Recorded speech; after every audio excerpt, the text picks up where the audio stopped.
တင်းလုပ်ငန်းမှာ customer စုစုပေါင်းဘယ်နှယောက်ရှိလဲ repeated customer ရာခိုင်နှုန်းကရောဘယ်လောက်ရှိနေလဲ loyal customer တွေရောဘယ်သူတွေလဲ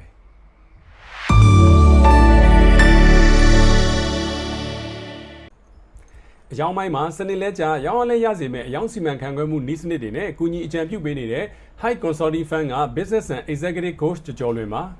အခုကျွန်တော်မေးသွားတဲ့မေးခွန်းတွေကိုမိတ်ဆွေကဖြေနိုင်တယ်ဆိုလို့ရှိရင်တော့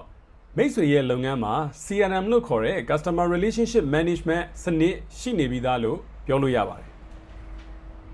တကယ်လို့မိတ်ဆွေကအခုမေးသွားတဲ့မေးခွန်း၃ခုကိုဖြေဖို့အစင်းသင့်မဖြစ်နေသေးဘူးဒါမှမဟုတ်ရင်ဖြေဖို့ခက်နေပြီဆိုရင်တော့မိတ်ဆွေရဲ့လုပ်ငန်းထဲမှာ CRM စနစ်ကို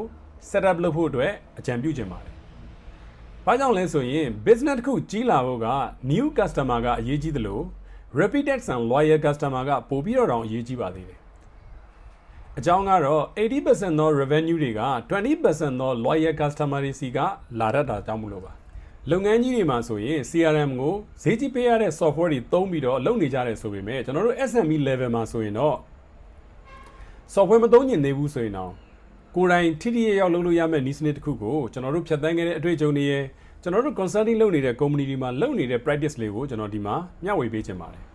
အလွယ်တကူမှတ်မယ်ဆိုရင်တော့ CRM လုပ်တယ်ဆိုတာ customer database ရယ် process ရယ်ပြီးတော့ရင် follower discipline ရယ်နောက်ဆုံးတစ်ခုကတော့ value communication ရယ်ဒီလေးခုကိုပေါင်းစပ်ပြီးလုပ်တာကို CRM လုပ်တယ်လို့ခေါ်ပါတယ်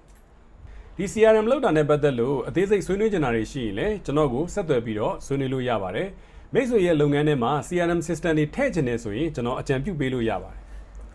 အကြောင်းပိုင်းနဲ့ပတ်သက်ပြီးအကျိုးရှိစေမယ့်အရာတွေကိုပုံမှန်မျှဝေပေးနေမှာဖြစ်လို့စိတ်ဝင်စားတယ်ဆိုရင် follow လုပ်ထားပြီးတော့စောင့်ကြည့်နိုင်ပါတယ်ကျေးဇူးတင်ပါတယ်